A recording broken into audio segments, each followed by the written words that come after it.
अब 4 महीनों से भारत जोड़ो यात्रा कन्याकुमारी से कश्मीर तक चल रही है और आज हमारा पंजाब में आखिरी दिन है।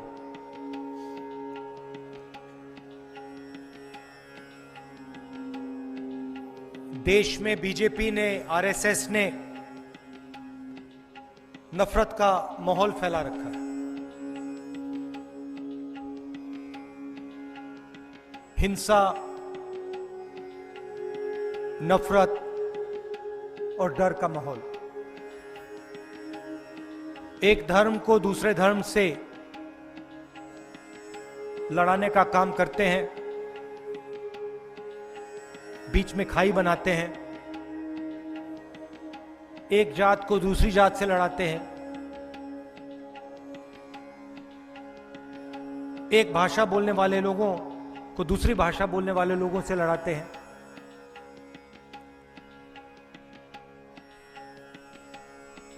और डर फैलाने का काम करते हैं। इनकी सब योजनाएं किसी ना किसी को डर पहुंचाती है। और आप यूपीए की, कांग्रेस पार्टी की योजनाओं को देखेंगे, हमारी सारी की सारी योजनाएं डर को मिटाने की कोशिश करती है। मनरेगा, किसानों का कर्जा माफ, आदिवासी bill, Jawaharlal Nehru urban renewal mission,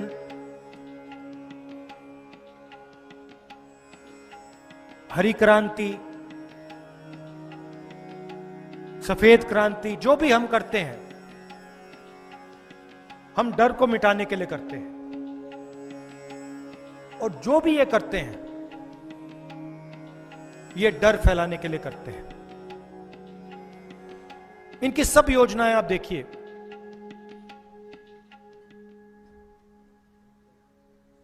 किसानों की तपस्या 4 बजे सुबह उनकी तपस्या शुरू होती है, दिन भर चलती है। बारिश हो, तूफान हो, आंधी हो, किसान तपस्या करता है, देश को भोजन देता है। कुछ ज्यादा सवाल नहीं पूछता, बस ये चाहता है कि इस देश उसकी मदद करे, उसे उसका आदर करे। बाकी लोग बहुत चीजें मांगते हैं, इस देश का किसान कुछ नहीं मांगता। अब बीजेपी ने उनके लिए क्या किया? 3 काले कानून लाए।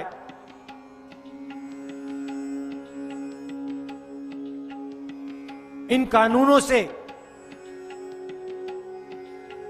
किसानों के दिल में डर पैदा हुआ या शांति आई? डर पैदा हुआ ना। प्रधानमंत्री बीमा योजना, किसान से पैसा लेते हैं। ये देखो, ये देखिए, किसान से पैसा लेते हैं, बीमा के लिए किसान से पैसा लेते हैं, फिर सरकार का पैसा उसमें जोड़ते हैं। और मैं अब पूरे देश में चला हूं,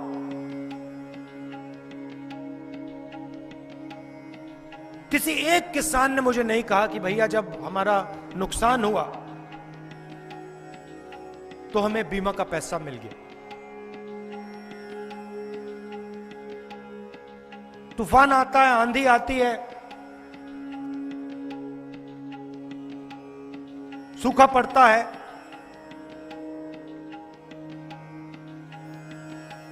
किसान के दिल में डर पैदा होता है।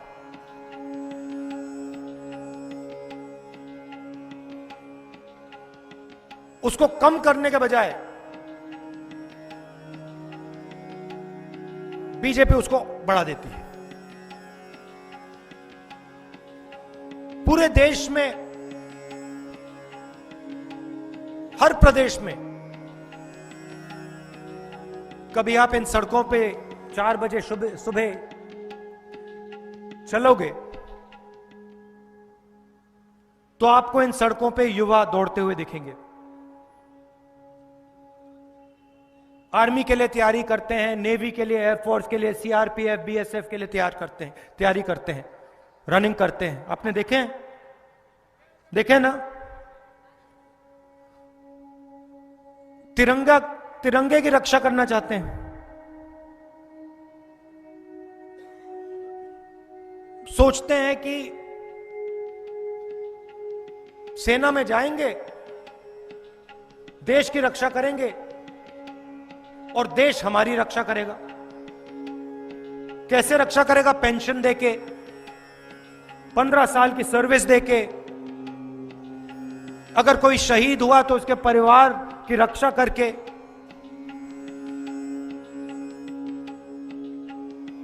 लाखों युवा सपना देखते हैं। अग्निवीर योजना ने इनका डर कम किया या बढ़ाया? बढ़ाया ना? अग्निवीर योजना ने हिंदुस्तान की सेना को मजबूत किया या कमजोर किया? ये हिंदुस्तान का हर नागरिक समझता है। ये सेना के सब सिपाही समझते हैं। आज बोल नहीं पा रहे वो अलग बात है, मगर अग्निवीर योजना ने जो 3 काले कानूनों ने किसानों के साथ किया, वही अग्निवीर योजना सेना के साथ कर रही।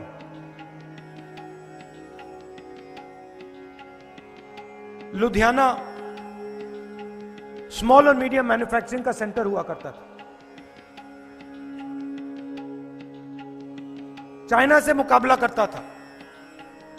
एक मेड इन चाइना हुआ करता था, दूसरा मेड इन लुधियाना होता था। Auto parts, textiles, cycle, Jalandhar में स्पोर्टिंग गुड्स, पूरी दुनिया में आप भेजते थे।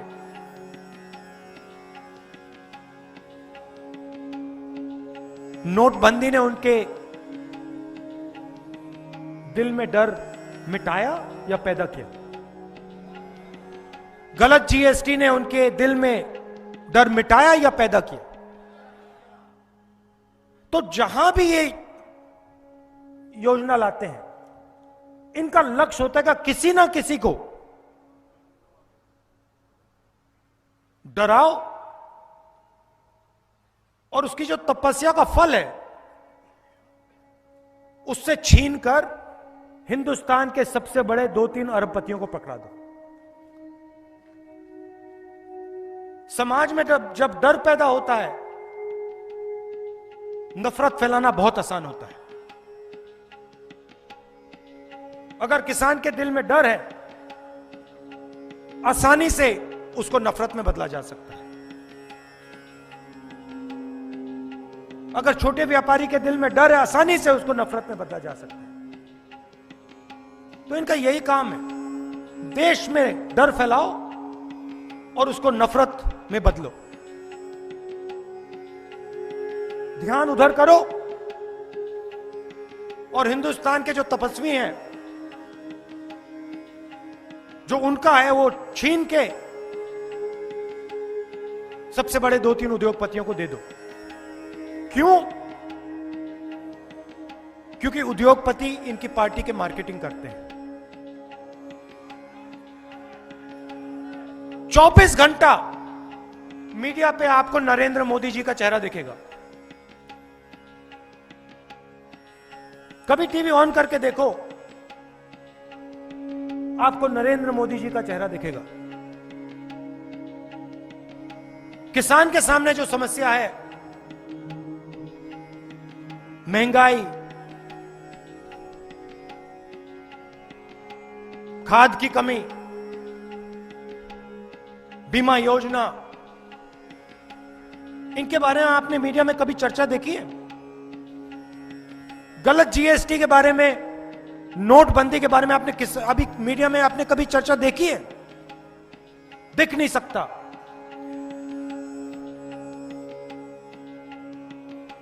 क्योंकि इनका लक्ष्य, और इनकी गलती नहीं है, जो यहां है इनकी गलती नहीं है, जो इन मीडिया हाउसेस को कंट्रोल करते हैं, उनका लक्ष्य सच्चे मुद्दे पर हिंदुस्तान का ध्यान ना चला जाए। 24 घंटा यही करते हैं। क्यों? क्योंकि आपकी जेब काटी जा रही है। जेब कतरा जब जेब काटता है, सबसे पहले वो अकेला नहीं आता, 2-3 लोग आते हैं। पहला काम क्या करता है वो? पहला काम वो आपके ध्यान को कहीं और ले जाएगा, और जैसे आपका ध्यान उधर गया वैसे आपकी जेब काटेगा। सही है ना? कभी कभी जेब कतरे ने ये तो नहीं कहा भैया अपनी पॉकेट को देखो, अपने बटुए को देखो, कभी नहीं कहेगा। कहेगा देखो उधर देखो, देखो उधर देखो, ऐश्वर्या राय की ओर देखो, शाहरुख खान की ओर देखो, विराट कोहली की ओर देखो, हिंदू मुस्लिम की बात करो। और जैसे उधर ध्यान गया, फटाक पीछे से गई। तो ये कर रहे हैं, ये जेब कतरा 1000, 2000, 5000 रुपए चोरी करता है। ये लाखों करोड़ रुपए हिंदुस्तान की जनता से छीन लेते हैं। इसलिए हमने ये भारत जोड़ो यात्रा शुरू की। महंगाई के खिलाफ, बेरोजगारी के खिलाफ, नफरत के खिलाफ हिंदुस्तान को जोड़ने की यात्रा। आपने इतना प्यार दिया, इतनी मदद की, मैं आपको यहां 2 घंटे 3 घंटे बोलूं तब भी नहीं समझा पाऊंगा। आपने कितनी स्ट्रेंथ दी हमें। सड़क पे कोई गिरता था, चोट लगती थी, एकदम आप मदद करते थे। यात्रियों ने हमें कहा कि ढाबों में उनसे कोई पैसा नहीं लेता था। पंजाब के लोग कहते थे भैया भारत जोड़ो यात्रा पे हो, हां चलो फ्री में खाना खाओ, हम आपकी मदद करना चाहते हैं। यह सच्चाई है आपकी। इसको आप मोहब्बत कह लो, इसको आप पंजाबियत कह लो, अलग अलग नाम है, मगर आपने ये दिखाया, तो दिल से आपका धन्यवाद करना चाहता हूं। 1-2 प्रॉब्लम आपने क्रिएट कर दी मेरे लिए, गंभीर प्रॉब्लम क्रिएट कर दी।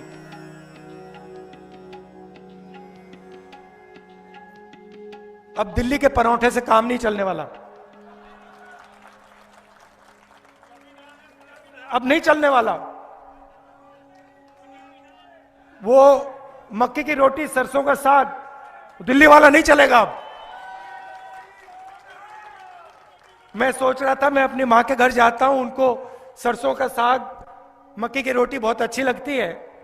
मैं सोच रहा था, अभी सोच रहा था उनको बताना पड़ेगा कि ये आपका फेल है, इससे काम नहीं चल रहा है, इसको आप बदलिए, वो पंजाब वाला लाइए।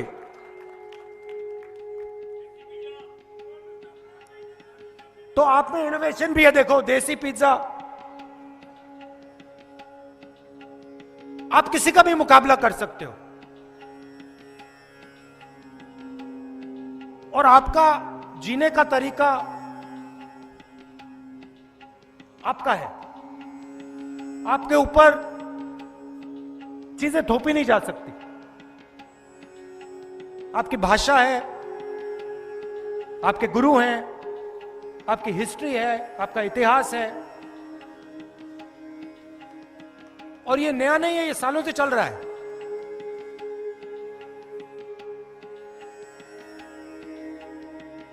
मैंने जानबूझ के पगड़ी पहनी क्योंकि मैं आपको बताना चाहता था कि आपकी जो हिस्ट्री है, जो रास्ता आपके गुरुओं ने दिखाया है, उसका मैं आदर करता हूं, उसके सामने मैं सिर झुकाता हूं और वो मेरा रास्ता भी है।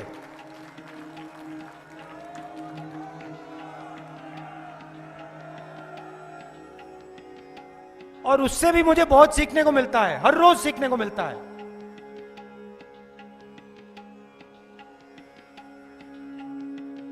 पिछली मीटिंग में मैंने कहा, पंजाब के चीफ मिनिस्टर के बारे में कहा, उनको कहा कि भगवंत मान जी, पंजाब को रिमोट कंट्रोल से नहीं चलने दीजिए। ये मैंने मामूली बात नहीं कही है। सबसे पहले मैं पंजाब के चीफ मिनिस्टर से कहना चाहता हूं कि आप मेरे साथ लोकसभा में बैठे थे, आप में और अरविंद केजरीवाल जी में बहुत फर्क है।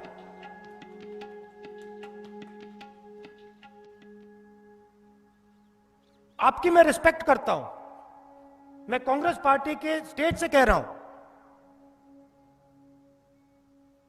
मगर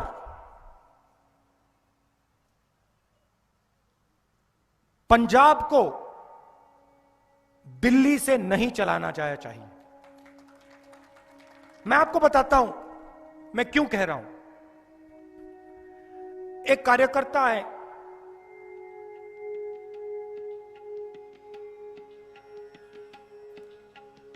सड़क पे मेरे साथ चल रहे थे। मैंने उनसे पूछा क्या हो रहा है? कुछ नहीं हो रहा। मैंने कहा ठीक है, कांग्रेस पार्टी का है, मैं किसी और से चेक करता हूं। सड़क पे साइड पे किसान मिले।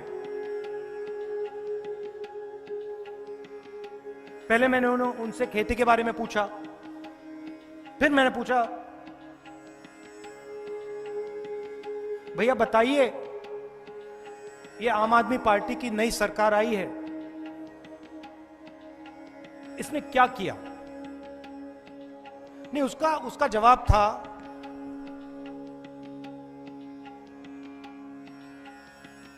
कि ये रिमोट कंट्रोल सरकार है। मुझे अच्छा नहीं लगा।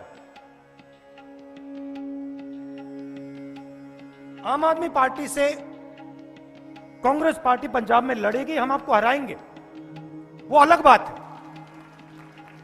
वो अलग बात है। मगर अगर ये किसान कहे रिमोट कंट्रोल सरकार है और मैं पूछूं रिमोट कंट्रोल मतलब, और वो कहे राघव चड्ढा मतलब आरसी, तो ये सही बात नहीं है। यहां पे कांग्रेस पार्टी के नेता खड़े बैठे हैं,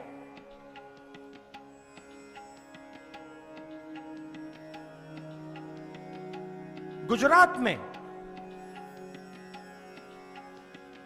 आपका पैसा गुजरात के चुनाव में इस्तेमाल किया जाए, गुजरात में एडवर्टाइजमेंट्स दी जाए आपके पैसे से, ये सही नहीं है, ये गलत है।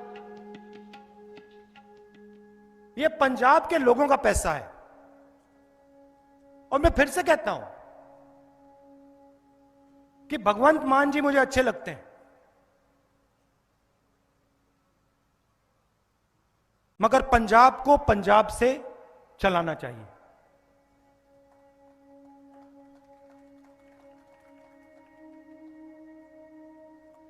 आपने खूब सपोर्ट की,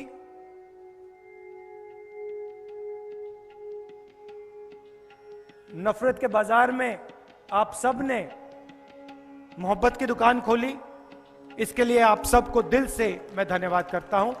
नमस्कार, जय हिंद।